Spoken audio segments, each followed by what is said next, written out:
FM 89.1, Radio Universidad. En este 18 de septiembre, que dijimos es el Día Internacional de la Igualdad Salarial.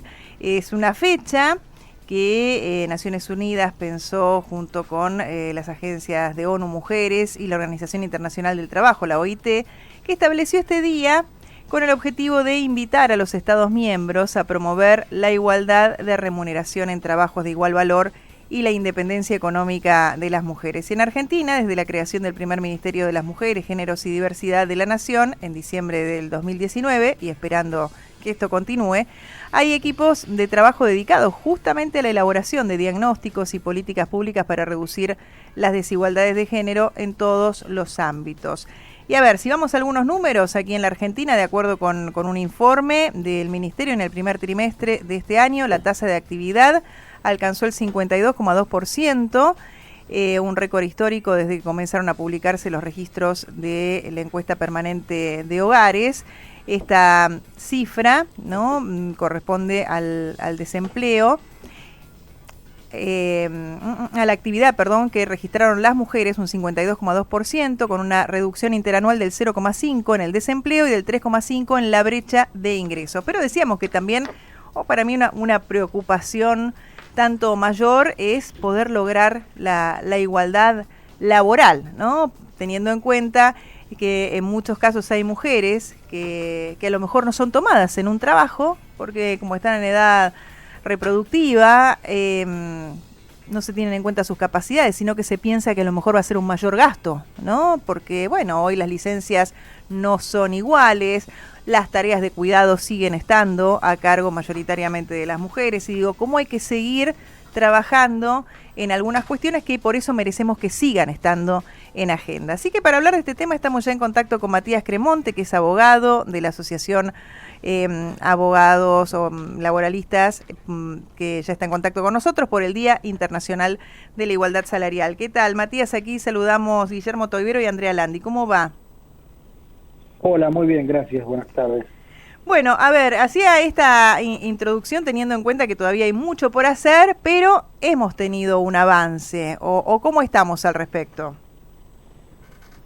Bueno, en realidad el punto de partida es de una desigualdad muy notoria, entonces, claro, en algunos lugares hay más avances que en otros y eso siempre es alentador, pero el panorama sigue siendo de una brecha muy grande en general en materia de salarios, ¿no? Y esto es mundial, no solo en Argentina, aunque en la región es particularmente más alta que en otros lugares, me refiero a América Latina. Pero, por ejemplo, no sé, por tener en cuenta, hay un índice de empleo no registrado que es muy alto, ¿no? Sí. En Argentina. Uno de los sectores de mayor incumplimiento de parte de los empleadores, de mayor cantidad de empleadas no registradas, el trabajo en casas particulares, que casi mayoritariamente está hecho por mujeres, ¿no? Entonces, se sigue viendo no solo la brecha salarial, sino además diferencia en esto, en sectores no registrados, en materia de licencias, en fin, en muchos aspectos se sigue viendo que la desigualdad es muy notoria y que evidentemente hay que seguir trabajando para reducirla. Bueno, eliminarla, ¿no? En rigor. Claro, por eso digo, hacía también esa diferenciación para aquellos que a lo mejor tenemos la suerte de trabajar en un régimen que tenga algún convenio, en donde esto quizás no se ve, pero sí, por ejemplo, mencionaba esto, ¿no? Donde para muchos hoy tener una mujer a lo mejor representa la posibilidad de tener un mayor gasto porque puede convertirse en madre. Eso siempre fue una barrera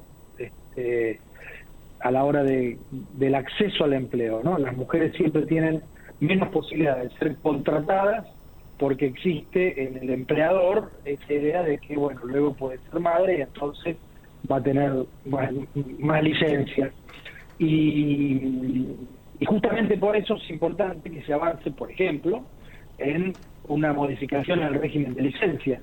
Claro. En Argentina, que son viejísimas, digamos, siguen la misma desde el año 74 la ley, nunca se avanzó en esto, tampoco en los convenios colectivos en general, y en muchos países sí se hizo, ¿no? Lo que se llaman licencias parentales, es decir, por ejemplo, que tanto el padre o la madre, cualquiera de los dos, pueda tomar licencia por nacimiento de hijos, ¿no? Sí. Más allá de que hay una discusión que está en el Congreso ahora respecto a los días de licencia, que el varón sigue teniendo 48 horas de licencia cuando por nacimiento de hijos.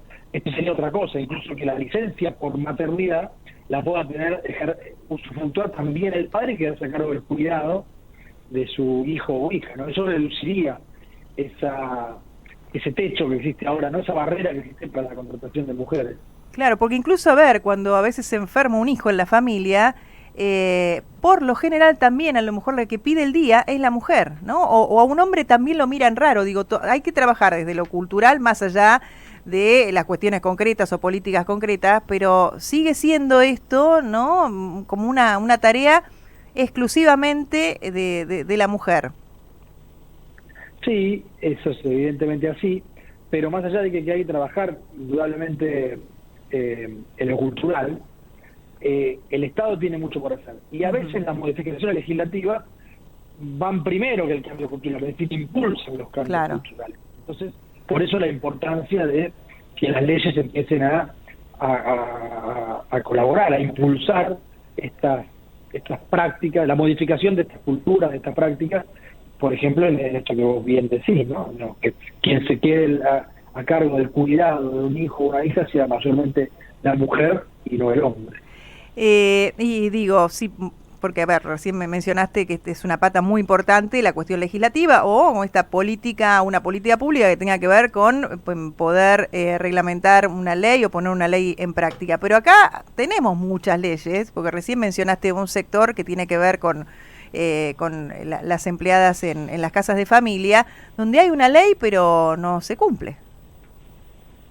Bueno, eso es un problema de las leyes en general y de las leyes, sobre todo las leyes laborales, y digamos en ese caso pega mucho más fuerte en las mujeres porque es un sector muy informal y que mayormente está, digamos, son mujeres las que trabajan en eso. Pero el incumplimiento de las leyes laborales es general, digamos, en eso hay un problema muy grande y ahí sí es el Estado el primer responsable, porque para hacer cumplir la ley está el Ministerio de Trabajo y los Ministerios de Trabajo de todas las provincias, que deben hacer inspecciones, campañas, multas, sanciones para quien no cumpla, y es el que está a cargo de que las leyes laborales se cumplan. Y ahí hay una falencia muy importante. En materia de registración, por eso digo que es general. Ahora, en materia de licencias y eso, es mucho lo que hay que hacer para legislar incluso. Claro. ¿No?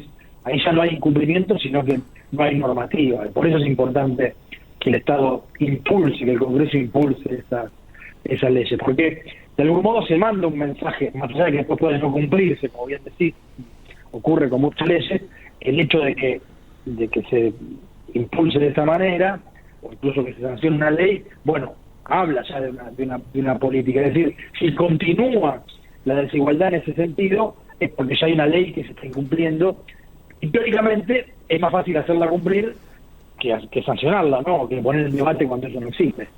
Claro, es interesante esto que decís, Matías, porque estamos en un año electoral y donde cada vez que también aparece la cuestión laboral, o el trabajador básicamente, se habla de estas dos posturas, donde hablamos de esto, bueno, vamos si hay algo que no está funcionando bien, hagamos que funcione mejor, y si no aparece, ¿no?, este fantasma de desregular todo o flexibilizar todo, y entendiendo siempre que la flexibilización viene por el lado del laburante.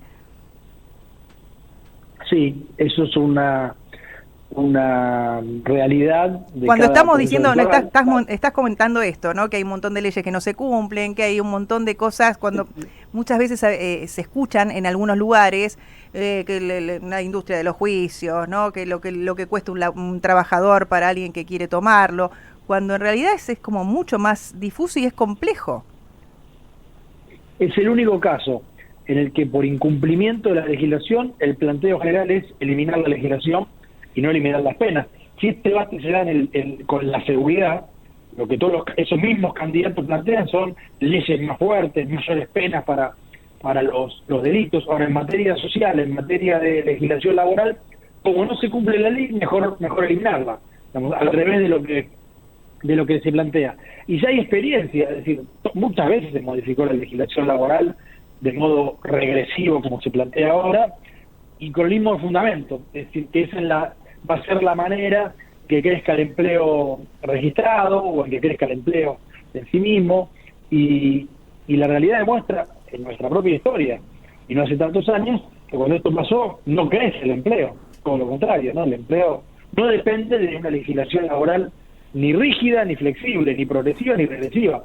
El crecimiento del empleo depende básicamente de las políticas económicas, ¿no? De los programas económicos que se tienden a impulsar el crecimiento de los ingresos, del consumo, de la producción. Eso redunda normalmente en el crecimiento del empleo. No tiene que ver esta misma legislación que hoy rige en Argentina, que se acusa de ser antigua, es la misma que regía con récord de desempleo y con récord de empleo. Es decir, demuestra que no es causal de uno o de otro. Es decir, plantear una necesaria reforma legislativa laboral para crear empleo es algo absolutamente falaz.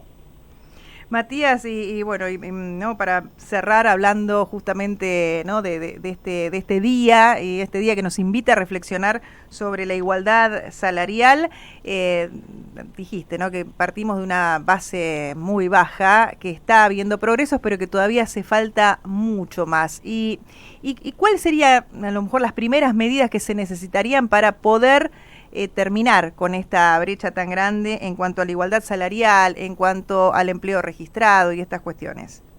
Más que nada para las mujeres, ¿no? Mucha política pública, casi todas las mencionamos, es decir, en materia de empleo registrado, ahí el rol del Ministerio de Trabajo, de los Ministerios de Trabajo, porque esto está delegado en todas las provincias, o incluso en la Ciudad de Buenos Aires tiene su propio Ministerio de Trabajo. La inspección, campaña de inspección muy fuerte para promover la registración, y por supuesto ahí eliminar entonces esa desigualdad en cuanto que el empleo registrado es mayor en las mujeres y sobre todo en esos sectores que son particularmente vulnerables. Y luego política legislativa, si esto que hablamos, ¿no? No podemos mantener regímenes de licencias tan antiguos y sobre todo avanzar en licencias parentales que reconozcan también la posibilidad de que sean los padres, es decir, que no sean solo las mujeres las que queden a cargo del cuidado de los hijos, tanto en el nacimiento como cuando se enferman. Y después también, lo dijiste vos, y es paralelo, el cambio cultural, ¿no? Y también las políticas públicas ayudan a los cambios culturales, es decir, de que ese techo de cristal que tanto se habla, ¿no? Que a la mujer le cuesta mucho más ascender en un empleo, porque hay una desigualdad salarial, aunque la ley lo prohíbe, ¿no? La ley prohíbe que haya desigualdad salarial, los convenios colectivos jamás dirían que un varón va a cobrar más que una mujer, pero sin embargo accede y crece en la carrera, digamos, dentro del empleo, más el varón, por todas estas causas que estamos diciendo, ¿no? Entonces, bueno, en este día, esto que también señalás, ¿no? Concientizar sobre todo, tratar de avanzar en cambios culturales y legislativos con políticas públicas más eficaces, tal vez. Matías Cremonte, te agradecemos muchísimo estos minutos aquí a Radio Universidad. Al contrario, gracias a ustedes. Buenas tardes.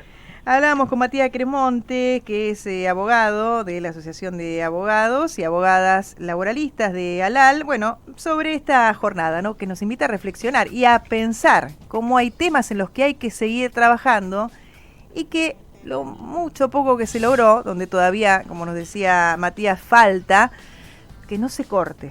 No se corte. Que no se corte.